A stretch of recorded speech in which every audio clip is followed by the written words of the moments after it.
एकादशस्कन्धः अथ 12-ओऽध्यायः। श्रीभगवानुवाच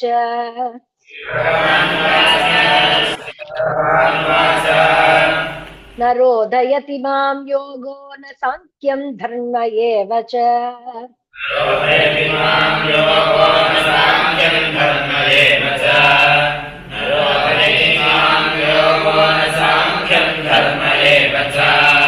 न स्वाध्यायस्तपस्त्यागः नेष्टापूर्तं न दक्षिणा।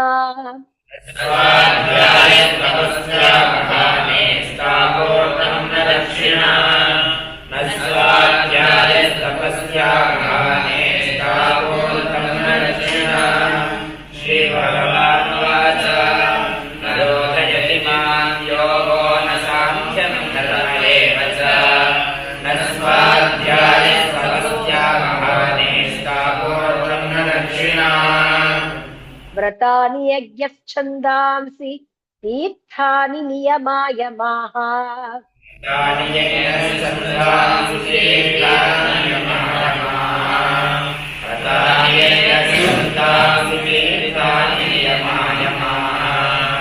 यथा वरुन्धे तत्सङ्गः सर्वसङ्गापहो हि माम्।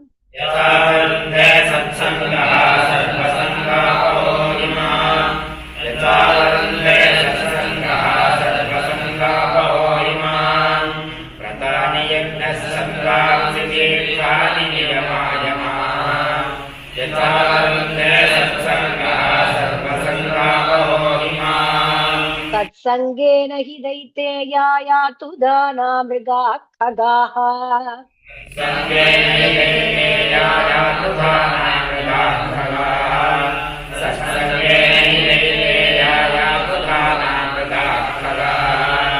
गन्धर्वाप्सरसो नागाः सिद्धाश्चारणगुह्यकाः।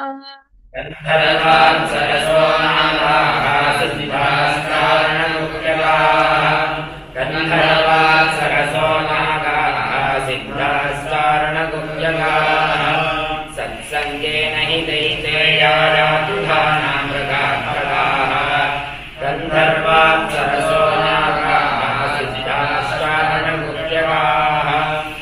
विद्याधरा मनुष्येषु वैश्याः शूद्राः स्त्रियोऽन्त्यजाः।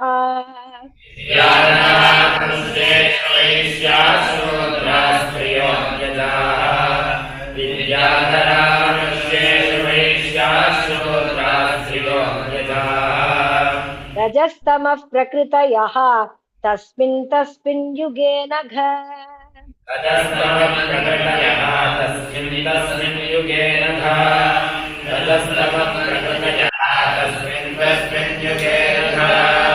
विद्याधरा मनुष्येषु वैश्याः शूद्राः स्त्रियोऽन्यजाः।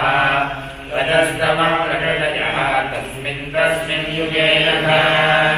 भगवो मत्पदं प्राप्ताः त्वष्ट्रकायाधवादयः।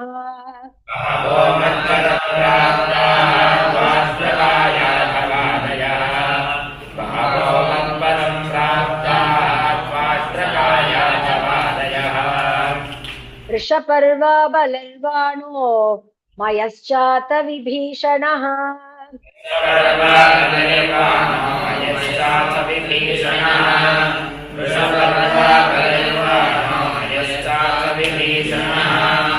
बहवो मत्पदं प्राप्तात्मा स्वाष्ट्रकायाधवादयः।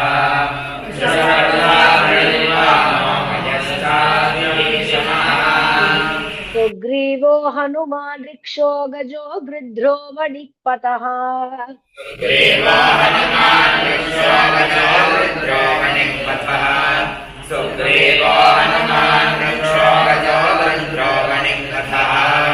व्याधः कुब्जा व्रजे गोप्यः यज्ञपत्निस्तथा परे।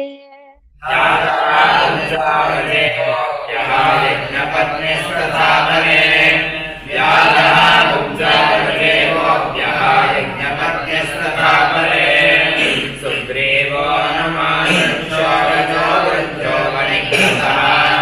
व्याधः कुब्जा व्रजे गोप्यः यज्ञपत्निस्तथा परे। हे तेनाधीतश्रुतिगणा न उपासितमहत्तमाः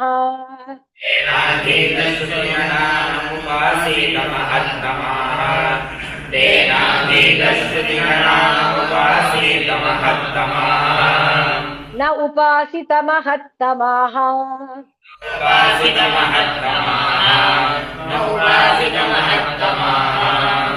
अव्रता तप्ततपसः सत्सङ्गात्माम् उपागताः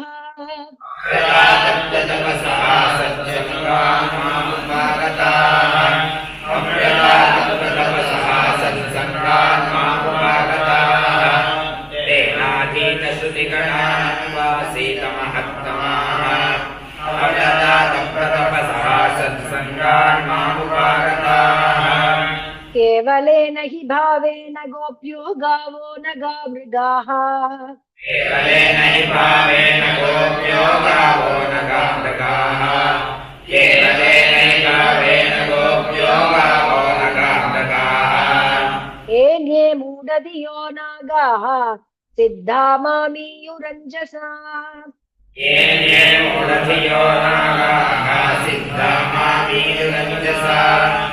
एन्ये मूढधियो नागाः सिद्धा मामीयुरञ्जसा केवलेन हि भावेन गोप्यो गावो न गामृगाः येन्ये मूढधियो नागाः सिद्धा मामीयुरञ्जसा यं न योगेन संख्येन दानव्रजतपोध्वरैः न योगेन साङ्ख्येन दानं व्रततपोधरैः न योगेन साङ्ख्येन दानं व्रततपोधरैः याख्या स्वाध्याय संन्यासैः प्राप्नुयाद्यत्नवानपि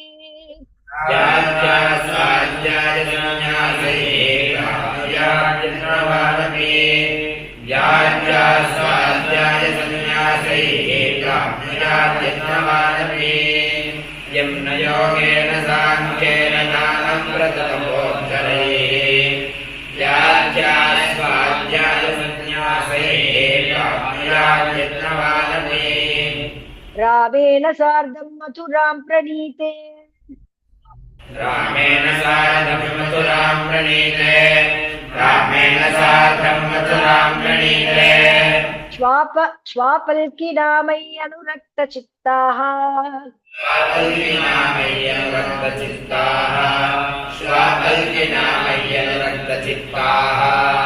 विगाढभावेन न मे वियोगतीव्रादयोन्यं ददृशुः सुखाय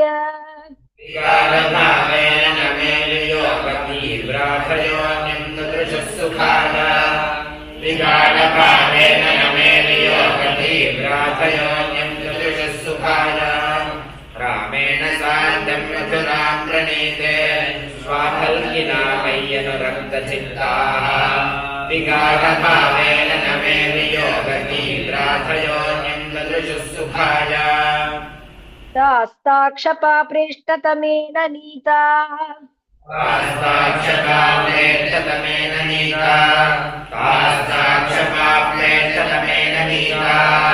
मयैव वृन्दावन गोचरेण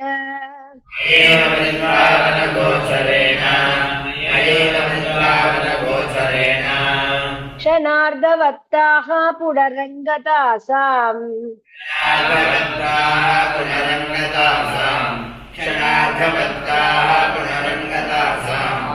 हीना मया कल्पसमा बभूवुः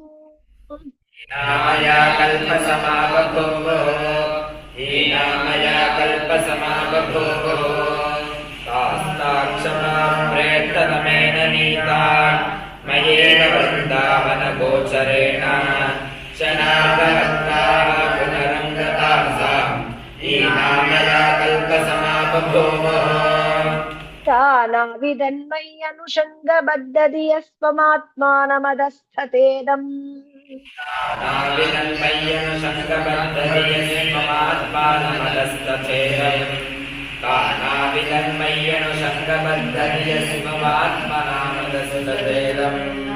यथा समादो मुनयोब्दितो ये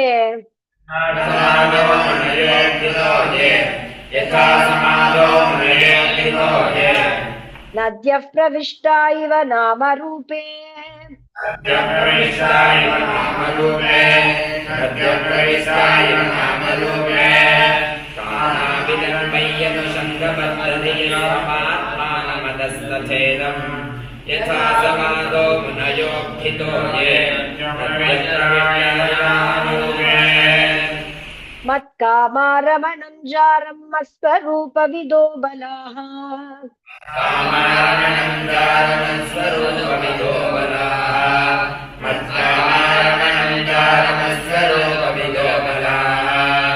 ब्रह्म मां परमं प्रापुः संगाच्छत सहस्रशः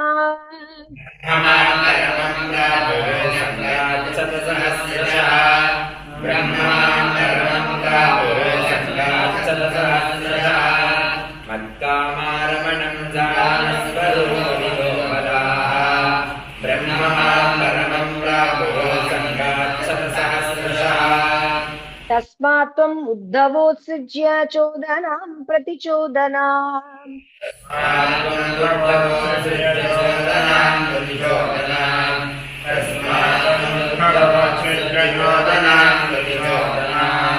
प्रवृत्तिं च निवृत्तिं च श्रोतव्यं श्रुतमेव च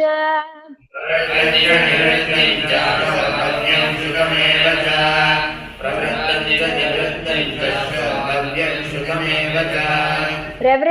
च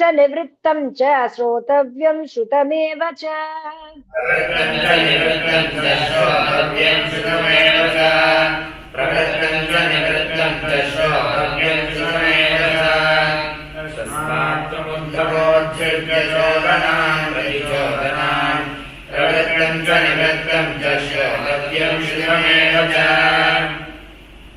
मामेकमेव शरणम् आत्मानं सर्वदेहिनाम् मामेकमेव शरणम् आत्मानं सर्वदेहिनां मामेकमेव शरणम् आत्मानं सर्वदेहिनां याहि सर्वात्मभावेन मया स्याहि कुतो भयः याहि सर्वात्मभावेन मया स्यात् कुतो भयः याहि सर्वात्मभावेन मया स्यात् कुतो भयः मामेकमेव शरणम् आत्मानं सर्वदेहिनां याहि सर्वात्मभावेन मया स्यात् कुतो भयः उद्धव उवाच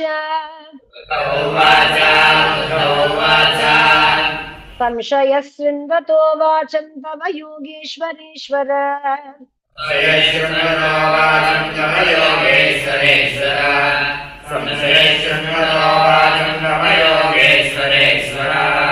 न निवर्तत आत्मस्थो येन भ्राम्यति मे मनः